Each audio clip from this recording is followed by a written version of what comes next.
Bonjour à toutes et à tous, c'est Hugo, j'espère que vous allez bien. Aujourd'hui, vidéo un petit peu spéciale, on n'est pas devant les charts, on n'est pas avec la caméra de mon ordinateur, on est ici pour la FAQ des 20 000 abonnés, une vidéo spéciale, je serai là pour répondre à toutes vos questions, à toutes les questions que je reçois depuis le début. Avant de commencer la vidéo et donc répondre à toutes vos questions, je voulais et je tenais sincèrement à tous vous remercier. Que ce soit pour les likes, pour les abonnements, pour les commentaires, je vois toujours les mêmes personnes qui commentent, ça me fait super plaisir. Ça me donne à chaque fois la motivation de continuer, d'ajouter encore plus de contenu sur YouTube et d'être encore plus régulier. Donc un grand merci à tous pour la force. 20 000 abonnés, on a fait ça quand même assez rapidement, donc je tenais vraiment à vous remercier. Au niveau des questions, vous m'avez posé des questions sur Instagram. Je vais essayer d'y répondre un maximum de façon détaillée. Je vais pas prendre bien sûr toutes les questions et surtout les questions sur ma vie privée, tout ce qui est argent, relations, etc. Comme vous savez, moi je suis pas quelqu'un qui m'affiche sur les réseaux. Je préfère vraiment vous donner des compétences, vous transmettre mes connaissances plutôt que vous vendre du rêve. Ok, on y viendra peut-être avec les questions, mais on va commencer tiens par ça la vidéo. On va faire vraiment naturel. Pour moi, il y a vraiment deux types de traders. Ceux qui sont en Lambo, Porsche, qui font des voyages tous les 5 minutes, les day in the life, etc. Toutes les semaines. Eux, leur but, c'est vendre du rêve. C'est comme ça qu'ils font tout simplement leur business. Et de l'autre côté, vous avez les traders qui vous transmettent des compétences. Donc à la fin de chacune des vidéos, vous ressortez de la vidéo, vous savez appliquer encore plus de choses sur le marché pour vous permettre d'être encore plus rentable ou d'atteindre la rentabilité. D'un côté, on a le rêve. D'un côté, on a les compétences. Certes, le rêve, ça fait rêver. C'est d'ailleurs souvent les nouveaux traders qui se dirigent vers ce type de youtubeurs, de formateurs. Puisqu'ils arrivent dans ce domaine, ils se disent « ouais, il y a un paquet d'argent à se faire, tout est merveilleux, je veux ce lifestyle, etc. » Alors que ceux qui ont un peu d'ancienneté comprennent la difficulté du trading, comprennent qu'au final, il faut de réelles compétences pour être réellement rentable et donc ils vont se diriger naturellement vers les traders qui sont tout le temps devant les charts. Allez, on attaque directement. Hugo, quel est le meilleur modèle sur le marché? Quelle est la chose la plus simple? Je dirais que ce sont les prises de liquidité. D'accord, c'est vraiment la base du trading ICT-SMC, mais attention, pas n'importe quelle prise de liquidité. Vous savez très bien que si on sélectionne un swing high ou un swing low sur du M1, du M5 ou du M15, la plupart du temps ça ne marchera pas. Et ces liquidités importantes, elles ne se choisissent pas au hasard sur le graphique, via les swing low ou les swing high, elles se choisissent de façon temporelle. Je vous l'ai déjà dit sur ma chaîne YouTube, les liquidités importantes ce sont lesquelles? Previous session high and low, previous daily high and low, previous weekly high and low, previous monthly high and low. On se base sur le temps. C'est pas des swing high et des swing low au hasard. La smart money se base toujours sur le temps. Ce qu'on voit sur nos graphiques, on s'en fiche. Le prix, on s'en fiche. Pour ça que je vous parle aussi de midnight sur cette chaîne YouTube. La manipulation faite au-dessus ou en dessous de midnight pour lancer la journée. Les kill zones, le point central d'ICT-SMC. Pourquoi on se focus sur les kill zones? Car la smart money agit durant ce laps de temps. C'est durant ce laps de temps qu'on a l'injection de liquidité. Donc que les PDRA auront beaucoup plus de probabilité et qu'on aura aussi, nous de notre côté, un meilleur displacement sur notre trade. Donc moins de SL, plus de profit, plus de risk-reward. Donc pensez toujours que la smart money se base sur le temps et donc on se base sur les liquidités importantes, comme je vous les ai énumérées juste avant. Et qu'est-ce qu'on va chercher sur ces fameuses liquidités? Attention, on va aussi rechercher quelque chose de particulier. On va rechercher une réaction à ce niveau. Si on voit qu'on BOS ce niveau, on ne touche à rien. C'est pas parce qu'on prend un swing high ou un swing low qu'on se positionne directement, qu'on met un ordre limite à ce swing high ou swing low. Absolument pas. On doit voir quelque chose qui nous confirme qu'on est dans le bon sens. Et ça, c'est donc les réactions derrière ces prises de liquidité. Ces réactions qui vont nous laisser du displacement, qui vont faire une grosse bougie agressive. Pourquoi on fait une grosse bougie agressive? Car il y a des ordres, des stop loss qui ont été déclenchés sur le marché et on a aussi de nouveaux acheteurs ou de nouveaux vendeurs qui se placent. Car on est en deep discount ou en deep premium. Ok?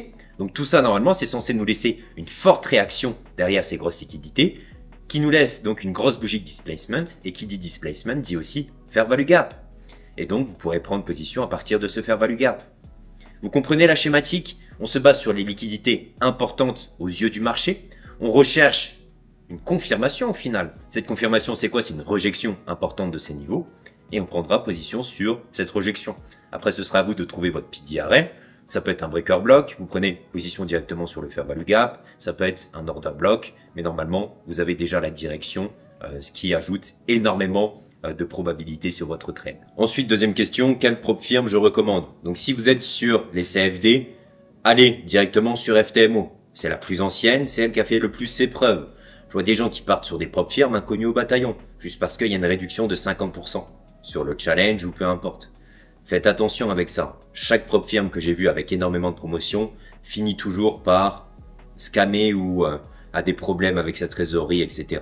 Donc allez vers FTMO, ça coûte certes un petit peu plus cher, mais vous aurez la sérénité, vous êtes sûr d'avoir vos payouts, il n'y a pas de règle de consistance, il n'y a pas de règle, vous devez faire 2% pour avoir votre payout, rien du tout. Les spreads sont excellents, les conditions de marché sont très bonnes, tous les payouts sont faits. FTMO, c'est l'une des prop firmes les plus anciennes. Avant de sélectionner une autre prop firme, faites déjà la max allocation, donc 400K chez FTMO. Au niveau des futurs, je vous conseillerais TopStep.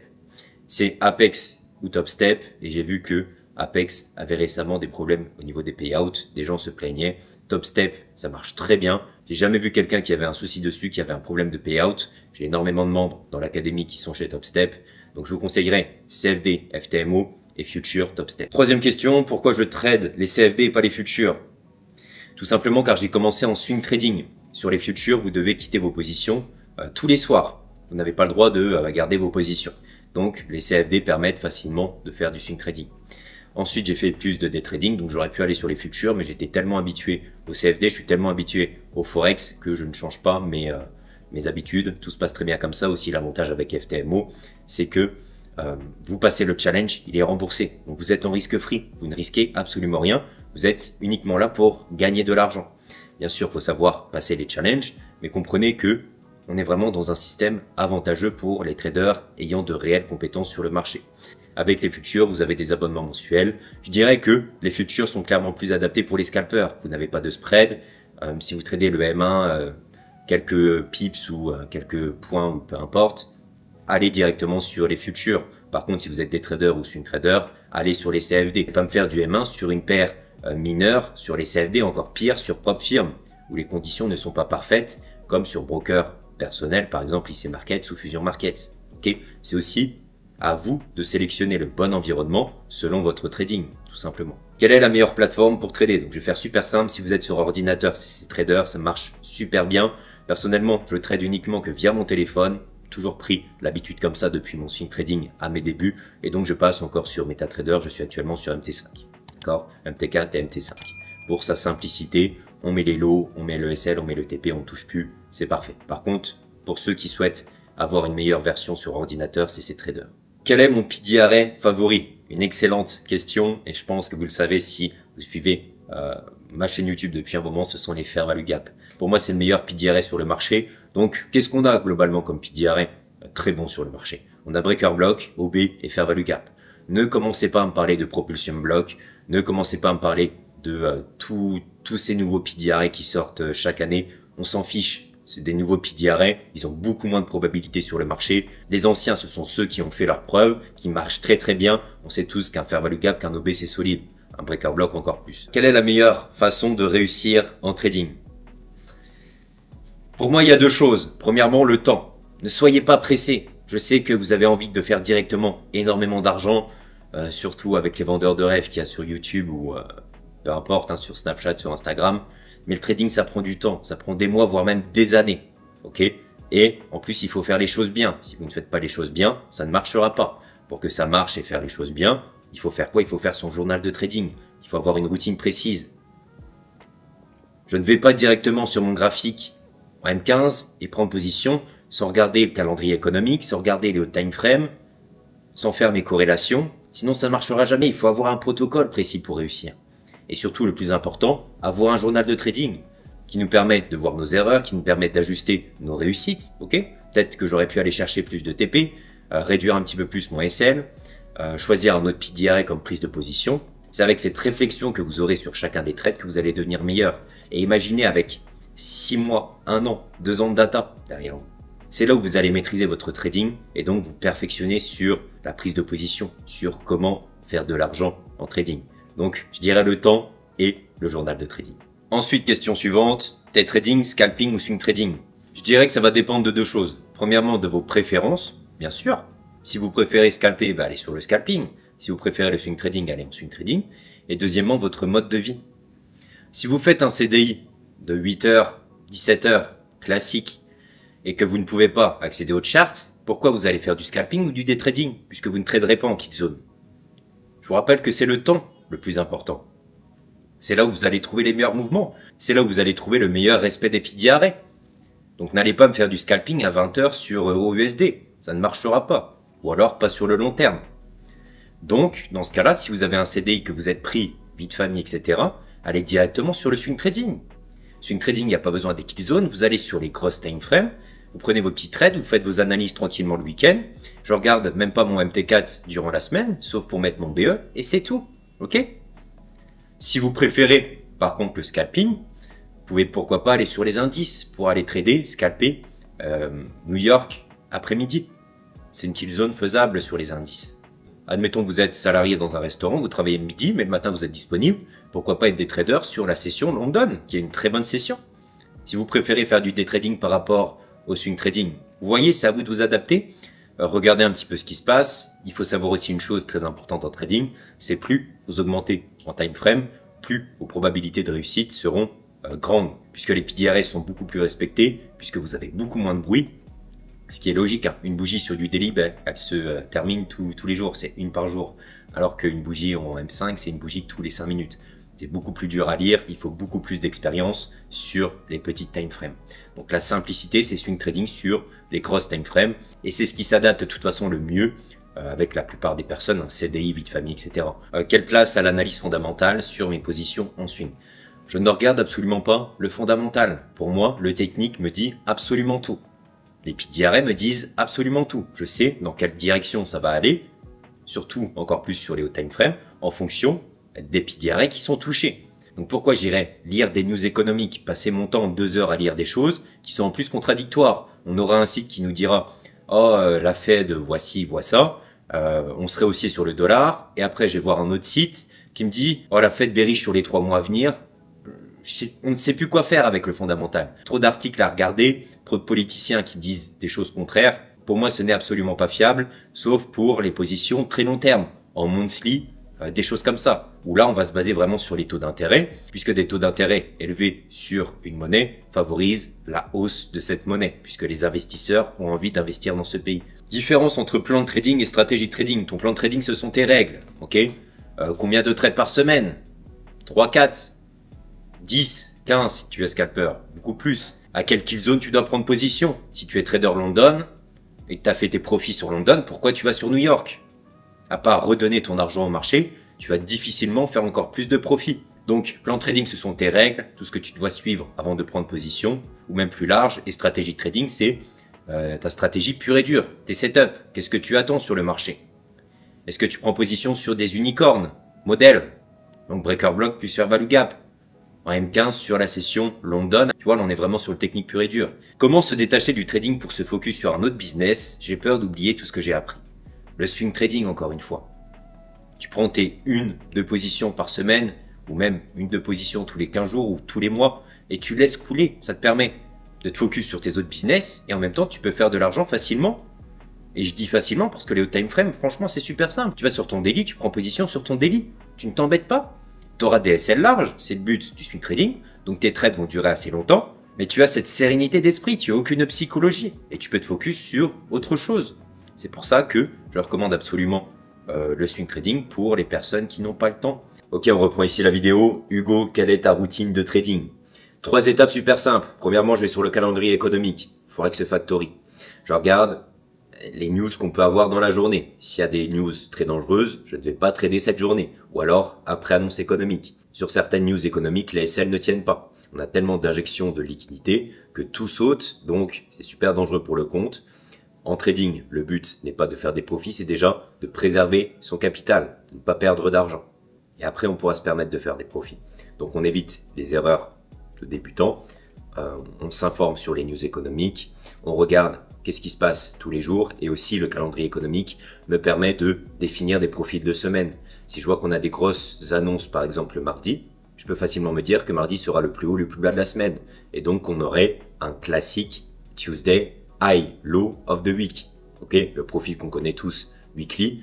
Lundi, consolidation. Si on est sur une semaine bearish, on veut voir le mardi plus haut de la semaine et ensuite mardi qui lance toute l'expansion à la baisse. Ok, donc ça, le calendrier économique permet ce genre de choses, aussi de définir son profil de la semaine pour avoir encore un biais plus clair.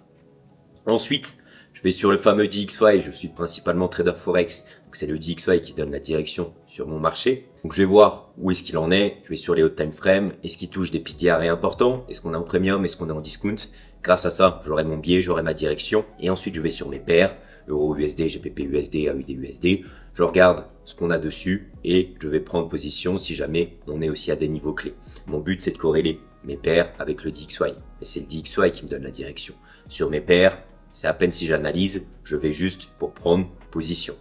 Bien sûr, je passe toujours par les hauts time frame jusqu'au petit time frame, ce qu'on appelle le time frame alignment. On aligne toutes ces time frames pour avoir tout simplement un support tellement fort que le marché est obligatoirement obligé, si je puis dire, d'aller à la hausse. Prochaine question très intéressante, Hugo, tu prends combien de trades par jour, par semaine? Alors, par jour, je me limite à 2 maximum et c'est super rare. Normalement, c'est 1 max. Mais bon, si jamais j'ai un magnifique setup sur London et un sur New York et je suis sur les graphiques à ce moment-là, je le prendrai. Mais sinon, c'est 1 max par jour et en moyenne, je suis à, je dirais, 3 trades, 3-4 trades par semaine entre swing trading et day trading. Je vais quand même répondre à cette question, même si elle me plaît absolument pas. Hugo, avec un 20K en étant safe, que peut-on espérer avec toi? Donc, je pense que tu parles en rejoignant mon académie. Et 20K, on va dire que c'est de fonds propres, donc sur compte personnel. Qu'est-ce que tu peux espérer? Deux choses, soit tout cramer, soit faire d'excellents résultats. Est-ce que ça dépend de moi? Absolument pas. Dans mon académie, j'ai des personnes qui excellent, comme des personnes qui n'ont pas de résultats. Ils achètent la formation et au final, ils ne passent pas à l'action. Pas d'action égale pas de résultat. Tout ne dépend que de vous. C'est à vous de mettre le travail. J'ai passé des années tout seul dans mon bureau à étudier tout ça. Ça prend du temps. Donc là, mon académie, c'est le résumé de tout ce que j'ai appris pour que, je pense, le parcours soit beaucoup plus court pour toutes les personnes qui souhaitent apprendre. Mais comprenez juste que le travail, c'est de votre côté. C'est pour ça que je dis qu'il faut faire du journal de trading, qu'il faut pas prendre le trading à la rigolade, qu'il faut faire ça de façon professionnelle. Je suis posé, je regarde bien toutes mes time frames, je prends le temps de faire mes analyses. C'est pas que je suis sur mon téléphone au travail et je lance un trade comme ça pour rigoler. Ça, c'est ce qu'on veut vous faire croire en ligne sur les reels, sur les shorts, etc. Mais il faut être vraiment très sérieux en trading. Et c'est comme ça que vous allez avoir des résultats. Donc ce type de questions, je ne peux pas y répondre, ça ne dépend que de vous. Quels sont mes meilleurs conseils pour la psychologie? Là, c'est compliqué. Le technique, je peux absolument tout vous transmettre. C'est super simple pour moi et j'ai cette facilité aussi à transmettre apparemment, donc c'est super. Mais la psychologie, c'est complètement différent puisque ça dépend de chacun. On est tous différents là-dessus. On a des personnalités différentes, on a des vies différentes, on a une routine quotidienne différente. Si vous avez une vie très chargée, si vous êtes directeur d'entreprise, vous avez énormément de problèmes ou même peu importe, hein, que vous êtes facteur et que les journées se passent mal, ça impacte votre psychologie et donc ça va impacter votre trading. Donc je pense que le meilleur conseil pour avoir une bonne psycho, être bien devant les charts, c'est déjà être bien dans sa vie. Okay, donc idéalement faire du sport pour se sentir bien, manger de façon correcte, être discipliné dans son quotidien. Il n'y a pas de recette magique pour la psychologie. La psychologie, c'est juste le fait d'être bien, pour moi, pour réussir. Que ce soit dans la vie ou en trading. Si vous êtes bien devant les charts, ça devrait bien se passer. Mais pas non plus être super excité, super envieux. Sinon, vous allez commettre des erreurs comme par exemple de l'overtrading, si vous faites des gains. Mais avoir ce mindset calme, serein. Si vous êtes endetté, si vous êtes au chômage et que vous reposez tout sur le trading sur un laps de temps de 3 mois, ça ne va pas marcher. Vous avez beau avoir le technique et un technique parfait, c'est la psychologie qui va tout faire. Vous allez avoir une perte, 2 pertes à la suite, ce qui arrive à tout le monde. Et là, ce sera le début des problèmes. Vous allez vous dire, mince, j'ai une deadline. Dans 3 mois, je dois être rentable. Sinon, comment je vais faire? Donc vous allez prendre un nouveau trade. Et imaginez s'il fait encore SN. Là, c'est la fin totale. Vous allez complètement cramer votre compte. La psychologie qui va arriver de façon super forte sur chacun de vos trades, ce ne sera plus possible. Alors que si vous êtes en CDI, que vous êtes serein dans votre vie, globalement, que ça se passe bien, que vous avez une bonne psycho, etc., ça se passera bien aussi sur le chart. Ok. Donc je pense que Comment bosser sa psycho? C'est pas possible de travailler dessus directement. Après, il y a les outils, méditation, etc. Mais je suis pas trop fan de tout ça. Je pense juste qu'il faut être bien dans sa vie, ne pas avoir de gros problèmes et ne pas tout reposer sur son trading. C'est le meilleur conseil que je puisse te donner. Allez, pour ajouter un petit peu de fun à cette vidéo, une question hors trading. Hugo, est-ce que tu joues à League of Legends ou à d'autres jeux? Je ne joue absolument pas aux jeux vidéo. J'y jouais pas mal par le passé, mais le problème c'est que je fais tout à l'extrême, personnellement. Si je commence un épisode d'une série, je dois regarder directement toute la série. Si je commence le jeu vidéo, je dois être absolument le meilleur sur le jeu vidéo en cours. Donc, quand sur les excès comme ça, je me bloque. Donc je regarde aucune série, je regarde aucun jeu vidéo, et je préfère être extrême dans les choses bonnes, je dirais, pour mon avenir. Donc être extrême dans ma chaîne YouTube, être extrême dans le fait d'être toujours présent avec les membres de mon académie, des choses comme ça, être extrême dans mon sport, etc., etc. Mais libre à chacun de faire ce que vous souhaitez. J'ai cette personnalité, et encore une fois, on est tous différents, comme l'aspect psychologique qu'on a abordé juste avant. Je me suis analysé, je sais quoi faire, et justement, ce qu'il faut éviter de faire, et donc ça marche bien comme ça pour moi. En combien de temps j'ai appris le trading et quel a été mon parcours? Pour faire simple, j'ai commencé le trading fin 2018. Je suis allé sur les formations classiques, Tradeline, Divergence RSI. J'ai essayé aussi Ishimoku, carnet d'ordre. J'ai vraiment tout essayé, je me suis donné à fond, mais j'avais aucun résultat. En 2021, j'ai découvert la chaîne YouTube d'ICT. J'ai absolument regardé toutes ces vidéos. Mais je voulais vraiment tout apprendre puisque je savais que j'avais le Saint Graal entre les mains. Je savais que c'était la clé de la réussite. Enfin, j'ajoutais du contexte sur chacun de mes trades. Enfin, j'avais cette compréhension du marché qui me permettait de comprendre pourquoi j'agis sur le marché. Et qu'est-ce que je vois aussi grâce aux bougies. Donc je savais que j'avais les bonnes choses entre les mains. J'ai vraiment tout appris de la chaîne d'ICT. Je me suis fait aussi mentorer par un de ses élèves, un Américain. Et en 2022, j'ai commencé à avoir mes premiers beaux résultats. Vous pouvez aller voir ma première vidéo sur ma chaîne YouTube. Dès que j'arrive sur YouTube, je vous montre les résultats que j'avais quand j'ai commencé à bien maîtriser le ICT SMC. Et notamment, j'avais fait un payout de 20 000 $, enfin plusieurs payouts totalisant 20 000 $ en l'espace d'un mois. Et ça, c'était en 2022. 2 ans plus tard, vous vous doutez, les résultats sont beaucoup plus extraordinaires, si je peux me permettre ce mot-ci. C'est pour ça que j'ai eu cette volonté de créer ma chaîne YouTube, vraiment pour transmettre la connaissance exacte que j'ai apprise d'ICT. Ok, je ne la modifie pas. Je peux ajouter des choses, notamment dans mon académie, ma vision du marché, etc. Mais chaque concept, j'essaye vraiment de transmettre ce que ICT et ce que mon mentor m'a transmis. Quelle stratégie je conseille pour passer un challenge? Donc déjà au niveau des challenges, commencez pas à acheter des 100K ou 200K si vous n'êtes pas financé. Si c'est votre premier challenge, ça donne envie, mais commencez déjà par réussir des 10K. Des 20K. Une fois que vous avez le 20K, son remboursement, vous allez sur le 50K. Une fois que vous avez le 50K son remboursement, vous allez sur le 100K. C'est comme ça qu'on augmente son capital et surtout de façon intelligente. N'oubliez pas l'aspect psycho. 1% sur un 200K, c'est 2000 €. Qui est prêt à avoir moins 2000 € sur son compte MT4? Et encore, je prends qu'1%. Donc, pensez bien à faire les choses de façon professionnelle. On fait les choses petit à petit. On monte cet étage de taille des comptes petit à petit grâce au remboursement. Et donc, comment passer idéalement ces challenges? Tu vas sur ton challenge, tu prends le premier trade 0,5% de risque. Et dès que tu arrives à plus 2% sur ta balance, donc par exemple j'ai un 100K, j'arrive à 102 000, à partir de ce moment-là, je peux risquer 1%, car j'ai déjà 2000 de réserve. Donc si jamais je perds un trade, ça me fait 101 000. On sera toujours bon. Par contre, si je gagne et que je fais 3R sur mon trade où j'étais à 102 000, je prends 3R, je fais 105 000. Donc là, c'est beaucoup plus avantageux. De même que si je vais en DD, à 98 000 par exemple, j'étais à 0,5, maintenant je passe à 0,25 au niveau du risque, pour pas aller trop loin dans le DD. Sinon, pour remonter, ça va être trop compliqué. Donc c'est vraiment la meilleure astuce que je puisse te donner ici dans cette vidéo. Allez, dernière question, quel élément tu utilises toujours pour garder ta rentabilité à long terme? Donc maintenant, j'ai les preuves que je suis rentable, que je suis constant, j'ai toutes les datas avec mon journal de trading, je sais que ça marche pour moi. Qu'est-ce qui ferait que ça ne marcherait pas? Il n'y a qu'une seule chose. Enfin, il y a deux choses. Que j'aille dans une mauvaise phase de ma vie, donc du coup que ma psychologie soit impactée et du coup que mes résultats sur mon graphique et sur mon MetaTrader soient aussi impactés. Donc dans ce cas-là, si jamais je suis dans une mauvaise période, je ne trade absolument pas. J'arrête complètement le trading. Et la deuxième chose, et ça c'est quelque chose à toujours garder sur son trading, c'est le money management, c'est le drawdown management. Quand je suis en DD, je baisse mon risque. Ne croyez pas que quand vous maîtriserez à 100% ICT SMC, vous aurez 100% de win rate. Absolument pas.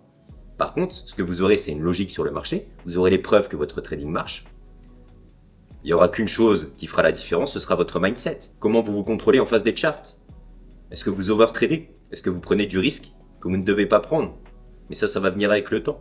Ça va venir avec cette discipline. Et donc, c'est le money management. Si je suis dans des mauvaises conditions de trading que je repère directement, un DXY en consolidation, je diminue mon risque. Sur mes swing trades, je sais que j'ai des meilleurs résultats puisque ma data le prouve. Encore une fois, ça viendra avec le temps. Je peux augmenter un petit peu mon risque puisque je prends moins de trades en swing trading. Et mes trades sont à plus forte probabilité. Vous comprenez? Mais ne vous inquiétez pas si vous commencez, vous n'avez pas encore la data et c'est normal, vous devez expérimenter, faire des erreurs, comprendre. Et ça passe par le journal de trading. Et donc la pièce maîtresse ici, c'est la data. C'est la data la chose la plus importante. Avec de la data, vous saurez quel pair trader, quelle session, quel PDRA, pourquoi, comment, puisque vous avez la data qui vous prouve les choses. Si vous avez un modèle qui marche, qui fait énormément de TP, c'est une data très positive, et donc vous allez continuer à le trader. Peut-être mettre un petit peu plus de risque sur ce setup précis, puisqu'il marche très bien. Vous avez d'excellents retours. D'accord? Donc tout ça, c'est vraiment de la data et ça vient uniquement qu'avec l'expérience, avec le long terme. Donc c'est pour ça, don't rush the process, si je peux me permettre en anglais. N'allez pas plus vite que la musique.